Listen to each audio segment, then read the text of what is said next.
Viewers, I doctor SBK Lal welcome you all in my YouTube channel. मेरे YouTube channel में आपका बहुत बहुत स्वागत है। अगर आप इस चैनल पर नए हैं तो चैनल को लाइक, शेयर और सब्सक्राइब कर लें ताकि विभिन्न विषयों से संबंधित जो वीडियो मैं इस पर डालते रहता हूं उसका नोटिफिकेशन आप तक आसानी से पहुंचे। आज हम आपके लिए लेकर के हैं इलेक्ट्रिक एनर्जी एंड पावर, और वीडियो को लास्ट तक देखिए।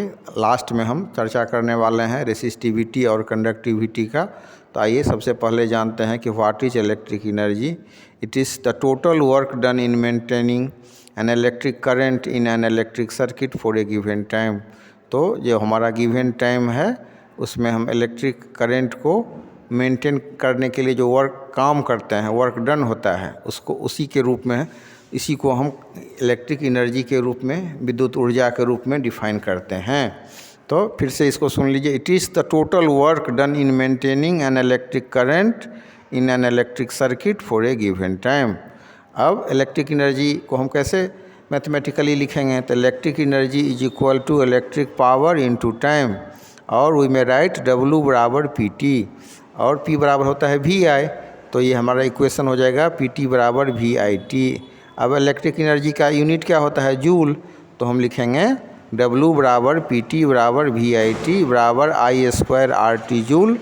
अब unit of electric energy, the commercial unit of electric energy is kilowatt hour, और board of trade unit it is the electric energy consumed by an appliances of power 1000 watt in an our.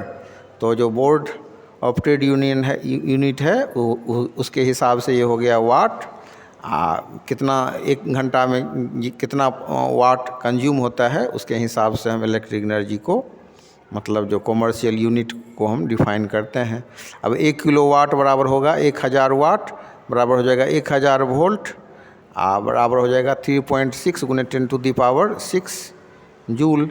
दूसरा unit क्या है? तो दूसरा unit है watt hour. 1 watt hour बराबर 1 आट गुने 1 our बराबर 3.6 × 10⁻³ जूल। मतलब 1 किलोवाट बराबर 1000 वाट। तो इसी तरह से हम इसको समझ सकते हैं। अब उसके बाद है इलेक्ट्रिक पावर। अब इलेक्ट्रिक पावर क्या होता है? तो it is the rate at which an electric appliances converts electric energy into other forms of energy. अब इलेक्ट्रिक एनर्जी को समझने के बाद अब हम लोग समझते हैं कि what is the electric power. तो ये है rate at which an electric appliances converts electric energy into other forms of energy. ये वो रेट है जिस पर कि कोई एप्लियंसेस इलेक्ट्रिक एनर्जी को दूसरे फॉर्म ऑफ एनर्जी में कन्वर्ट करता है। तो इसको हम ऐसे भी लिख सकते हैं, it is the rate at which work is done by a source of EMF in maintaining an electric current through a circuit. Electric current से जो इलेक्ट्रिक करंट को मेंटेन होता है EMF के द्वारा, तो उसके लिए जो काम करना होता है, वर्क डन जो होता है, तो वर्क डन का एक्चुअली में वर्क डन नहीं, वर्क डन का रेट हम समझते हैं। जैसे मान लीजिए कि rate of change of velocity है, तो उसको हम लिखते हैं ना V-U/T। Flow of rate of charge है, rate of flow of charge है, तो लिखते हैं ना Q/T। तो उसी हिसाब से अगर हम मतलब बात करें कि rate at which work is done, तो हो जाएगा ये W/T। तो इस तरह से हम लिख सकते हैं इलेक्ट्रिक पावर P बराबर W/T, मतलब rate at which work is done. अब कौन चीज़ के लिए वर्क डन होता है? इन maintaining an electric current through a circuit. तो इस तरह से हो गया इलेक्ट्रिक पावर P बराबर W/T।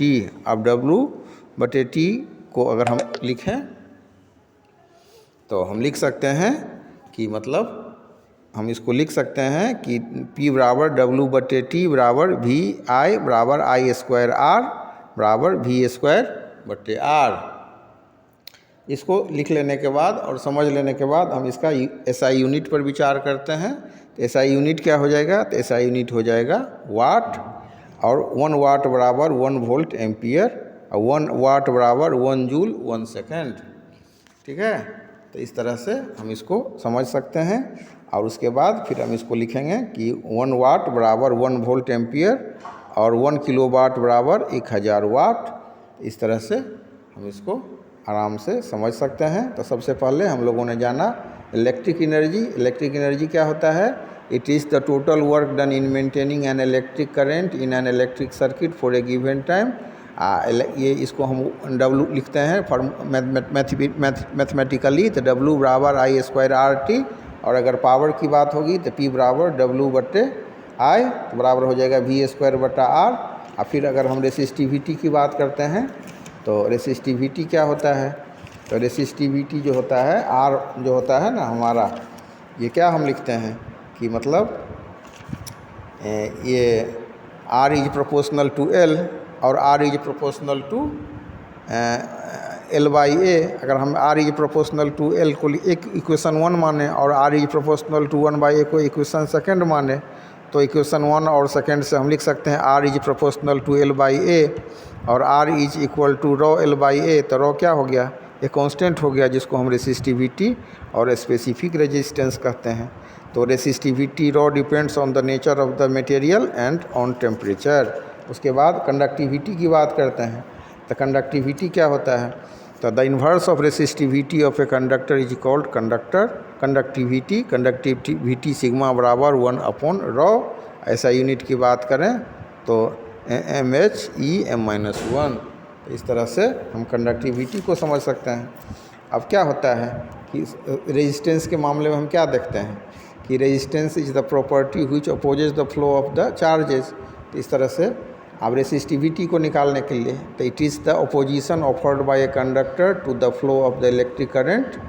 अब ये हो जाएगा R is proportional to L। ये इसको अगर हम इक्वेशन 1 मानते हैं, अब तो फिर ये जो है R is proportional to 1/A, ये इक्वेशन 2 हो गया। दोनों इक्वेशन को मिला दिए तो R is proportional to L/A और R is equal to ρ L/A। यहीं पर जो ρ होता है इसको हम बोलते हैं रेसिस्टिविटी और स्पेसिफिक रेजिस्टेंस। अब ये एरिया ऑफ क्रॉस सेक्शन पर निर्भर करेगा और कौन सी पर? मटेरियल पर निर्भर करेगा। तो इसी को हम लिखते हैं resistivity ρ depends on the nature of material and on temperature. और इसके बाद the inverse of resistivity of a conductor is called conductivity. तो कंडक्टिविटी सिग्मा बराबर 1/ρ। और ऐसा यूनिट की बात करें तो mHEm-1। तो इस तरह से हम रेसिस्टिविटी और कंडक्टिविटी और इलेक्ट्रिक एनर्जी, इलेक्ट्रिक पावर को हमने समझा। अब मैथमेटिकली समझ लीजिए कि इलेक्ट्रिक एनर्जी बराबर इलेक्ट्रिक पावर इनटू टाइम, और मतलब P बराबर